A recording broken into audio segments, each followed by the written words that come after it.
Hello friends, welcome to AI సందడి. Friends, ఒక చిన్న విషయం అడుగుతాను, మీరు గుర్తు తెచ్చుకోండి. చిన్న చిన్న విషయాలకి మనసారా నవ్వుకున్న రోజులవి. అప్పట్లో ఫోన్లో సిగ్నల్ లేకపోయినా మన మధ్య అనుబంధం మాత్రం చాలా బలంగా ఉండేది. మనిషి కలిస్తే చాలు పండగలా ఉండేది. కాని ఇప్పుడు అవే మనుషులు, అవే పేర్లు, కాని ఆ భావన మాత్రం ఎందుకో మునుపటిలా లేదు. రిప్లై ఇవ్వడానికి సమయం దొరకదు, కలవడానికి కుదరట్లేదు, మాట్లాడుకునే మాటలు తగ్గిపోయాయి.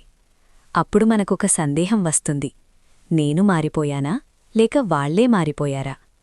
నిజం చెప్పాలంటే మనమూ మారాం, వాళ్ళూ మారారు. బాధ్యతలు పెరిగాయి, ప్రాధాన్యతలు మారాయి. ఫ్రెండ్స్, జీవితం చాలా వేగంగా పరిగెడుతోంది. అలాంటప్పుడు బంధాలు అప్డేట్ అవ్వవు, కేవలం సర్దుకుపోతాయి. అసలు మన బాధ ఎక్కడ్నుంచి వస్తుందంటే, మనం ఇప్పటికీ ఆ పాత మనుషులని ఈ కొత్త జీవితంలో వెతుకుతున్నాం. అదే మన సమస్య. బుద్ధి ఏమో మనుషులు మారుతారు, అది సహజమని చెప్తుంది. కాని మనసు మాత్రం అయినా కనీసం ఒకలా ఉండాల్సింది కదా అని మొండికేస్తుంది. ఫ్రెండ్స్, ఇది ఎవరి తప్పు కాదు, మనం మాత్రమే రెండు కాలాల మధ్య ఇరుక్కుపోయాం. గతంలో ఉన్న ఆప్యాయత, వర్తమానంలో ఉన్న నిశ్శబ్దం.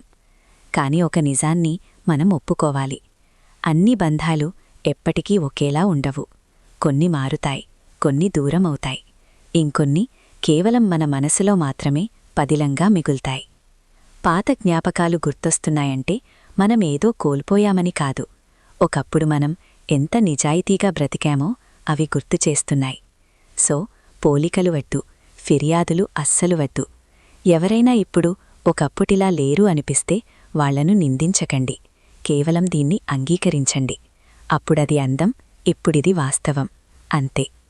ఈరోజు మీరు ఏదైనా పాత జ్ఞాపకాన్ని తలుచుకుని పెదవిమీద చిన్న చిరునవ్వు వస్తే అది మీ బలహీనత కాదు ఫ్రెండ్స్, అది మీ గుండె ఇంకా పదిలంగా బ్రతికే ఉంది అనడానికి ఒక తీపి గుర్తు.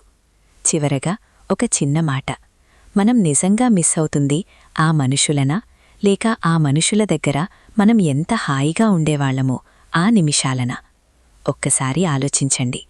బహుశా జీవితమంటేనే ఆ జ్ఞాపకాలని గుండెల్లో దాచుకుని ముందుకు సాగే ప్రయాణమేమో కదా.